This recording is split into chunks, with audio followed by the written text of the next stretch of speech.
April 23rd, 2015.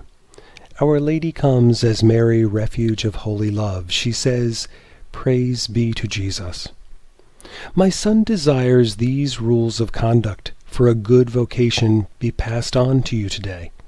These are not suggestions, but rather commandments for fulfilling a vocation as God desires. They are meant for all, cardinals, bishops, and priests. This has been a long time coming, but the hour is here when straightforward talk is needed.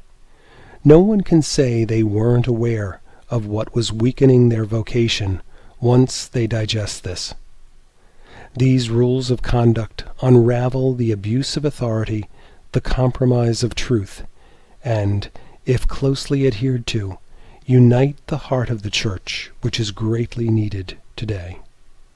Pay attention to what I am saying today by way of the grace of my Immaculate Heart. 1. You must not think that your rank or title is your salvation.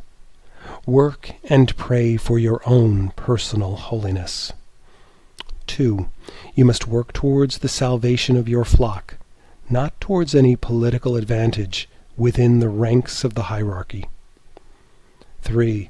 You must realize that the future of the world rests in your hands now, for every soul you lead to godliness changes the future of the world.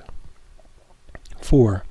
You must make it known that Jesus' mercy does not mean his acceptance of sin, but his forgiveness of sin. Imitate his mercy. 5. You must clearly define good from evil and identify sin as sin. Never remain silent in the face of sin. 6. You must never remain silent about sin to gain popularity or approval from others. 7. You must never use obedience as a means of control, manipulation, or retaliation. Rather, earn the loving respect of your followers. 8. You must never make the acquisition of money or worldly goods or popularity your priority, but always put the salvation of souls first. 9. Private revelation, apparitions, and heavenly intervention must be discerned fairly, not with the preconceived attitude of curtailing belief in such things out of jealousy and the need to control. You must never say there is nothing supernatural going on, for the Holy Spirit is everywhere. Spiritual warfare takes place in every heart. You are responsible for all the souls you mislead about genuine apparitions and all the prayers you stop. See these graces as an aid and not competition.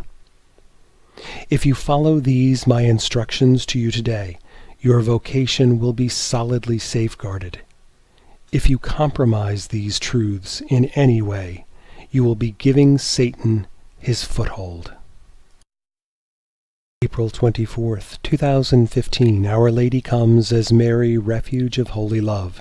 She says, "Praise be to Jesus." These commandments for a sound vocation are given to nourish and to support the existing vocations in hearts, and thereby the faith of those whom they lead. Vocations are not given solely for the recipient, but for the faithful in general. If a vocation is weakened by any of the points I mentioned, the community of faith around the vocation is weakened.